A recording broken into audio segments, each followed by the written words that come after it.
Hello paper crafters, I have a new release for you. This is a Marianne Craftables release. It is a set of 4 nesting dies that cut out these windows and apertures. The first one is number CR1239 and that is a circle die. And it cuts out this circle, and then we also have these frames that go inside. The next one is a square. It is number CR1240, and we have the various sizes of squares and the plain squares that you can cut out to make the windows. The next one is an oval. It is CR1241, and again we get this lovely eyelet lace aperture that comes out, and you'll see it in the release when it's done. It's gorgeous. And then we also have one that's a rectangle, that's CR1242.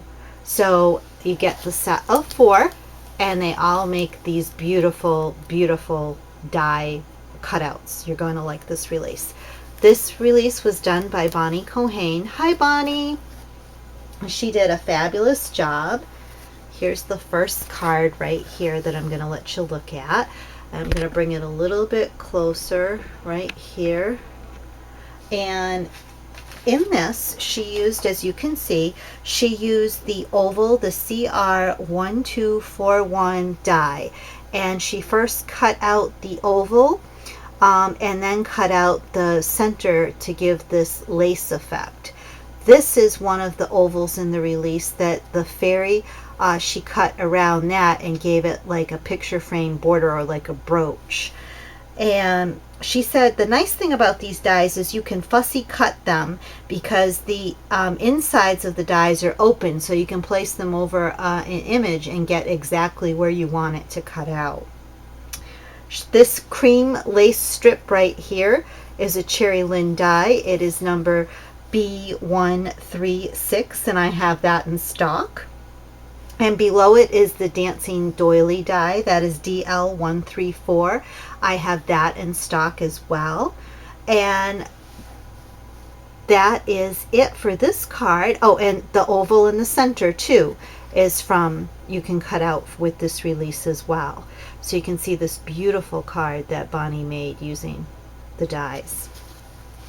Okay, our next one is the rectangular one right here. And with this, she used the CR1242, and that's the image out here in the background.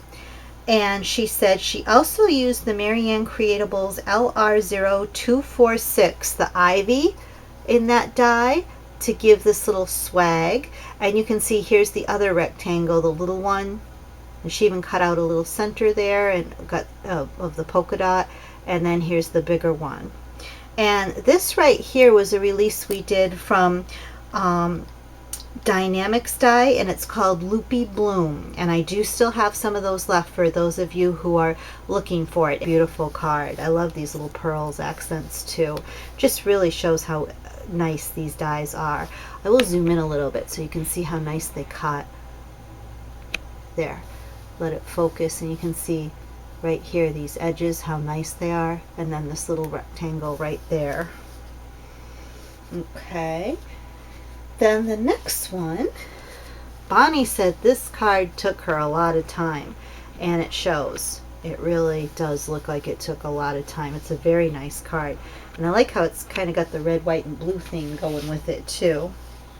This is the square, CR1240, and she cut out a square and some cardstock. Then she put the aperture one inside. Here's the little square in there, and she put some tulle behind it, and I'll show you. You can see it with my hand there, the tulle. And then inside here is another little square, and then you can see even in the back of this card looks sweet, and you can really see how those dies look when they're cut out. I like this look a lot. I like things that make windows or accents around images, so this is really a set I was excited to see. When this came out, I was really excited about it. So I'm going to close it again because there's a few more things I want to discuss. This stamp right here is a Prima stamp. They're called, I think, the Dolls Collection, and I did check. I can get these. I have to special order them, but if there's any of the Prima Doll rubber stamps you want, just let me know. It is a rubber stamp that she stamped on some paper, and she got this, I think she hand cut that, and that's how she got it. But if you go to her blog, I know she'll have it in detail how she did it. And this is called Fringed Perennial. It's a dynamics die, and I can special order this perennial here for you because I ordered that for Bonnie. So I can definitely get that for you. And these leaves came from a memory box die called the Classic Pear 98392. Classic Pear is a wonderful die, and it also has an image you can impose over it, another die. It's a great release. If you haven't seen that, go look at the memory box collection, and I do have those in stock. They've already been released and I have plenty of them. So beautiful card, Bonnie. Like I said, I like the red, white, and blue. It's coming up on the 4th of July. Okay, another card I really liked. Again, it's windows, so I like windows. Anything with a window is something that catches my eye and I enjoy. So we have, you can really see here how that cuts out those lacy kind of things that just hang in thin air. And then she put in here the circle and made it so it was in the center of the card. Very clever. I really like this card too. So this is using the CR1239 set, the circular. And also she used the Marianne Craftables Ivy again. That's LRO246. And the birdhouse right there, which is sweet. And this is a Cuttlebug honeycomb embossing folder, and I did check. I can special order that.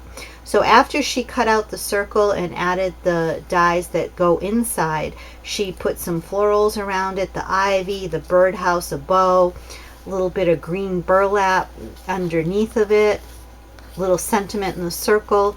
Just comes together to make a wonderful, beautiful card. And my very favorite, I always save the best for last in my opinion. Ta-da! It's Buddy! Thanks, Bonnie. I love this. She used the rectangular frame and she cut out out of 140 watercolor paper, and it makes like a mat. And this is cut right out, and it's still intact, and like there's no rectangle here. This cuts out of the paper, and that's why this is such a good thing to see, because this is one solid piece of paper. This is connected. There's no glue involved. That cuts out. And then she's put little Buddy's face right in there, and it fit perfectly. And Buddy is resting his head on a Cricut cartridge, and he's half asleep. He was in my craft room, and he came and he laid down, and I had a bunch of stuff on the floor that I was working with, and he put his little head down and rested and stayed with me. And that's pretty much, he does that in the craft room. Though my craft room's getting overrun right now with stuff, but poor Bud's getting squished right out, but he doesn't mind. So I hope this release inspires you, makes you want to go into your craft room, and hey, go create something. Everyone, take care. I'll see you next week. Bye-bye.